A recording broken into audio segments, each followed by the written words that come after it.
பிள்ளைகளே, if you want to get more, you have to pay the price.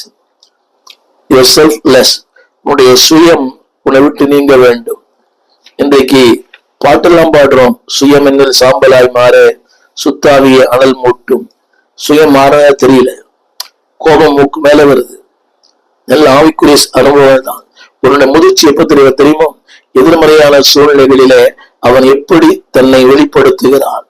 திரும்ப சொல்லுகிறேன், எதிர்மறையான சூழ்நிலைகளே, when the times of offenses, விமர்சனங்கள் வரும்போது, ஏளனங்கள் வரும்போது, பரியாசங்கள் வரும்போது, இல்லாததையும் உள்ள சொல்லும் போது, how I reflect, உடனே கோபம் தலைக்கு மேல ஏறுது, வார்த்தைகள் மாறுகிறது, தடித்த வார்த்தைகள், கெட்ட வார்த்தைகள்.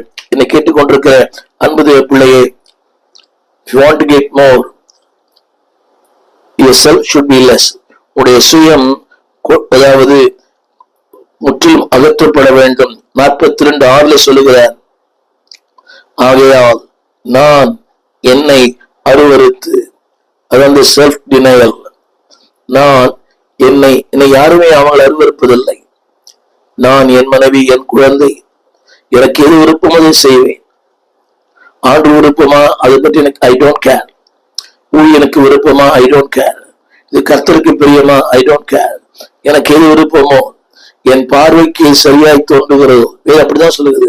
அவனவன் தன் பார்வைக்கு நலமானதை செய்கிறான், பொல்லாப்பானதை செய்கிறான். திருச்சபையில கூட அதை ஏற்றுக்கொள்ளுகிற மனப்பக்குவம் நிறைய பேருக்கு இல்லை.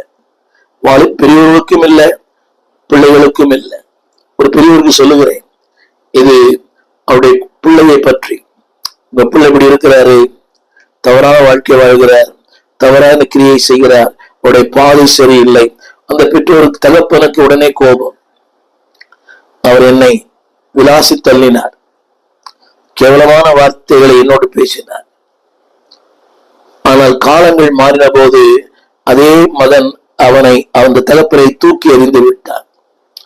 வீட்டுக்கு ஒரு நாள் போகிறார், வீடு பூட்டப்பட்டிருக்கிறது.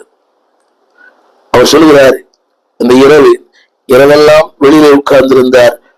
அடுத்த இந்த குடியிருக்கிற மக்கள் சொல்லுகிறார்கள், உங்கள் தகப்பனார் வெளியே உட்கார்ந்திருக்கிறார். ஆனால் மகன் வீட்டை திறக்கவே இல்லை. அது அவரே சொன்ன ஒரு வார்த்தை.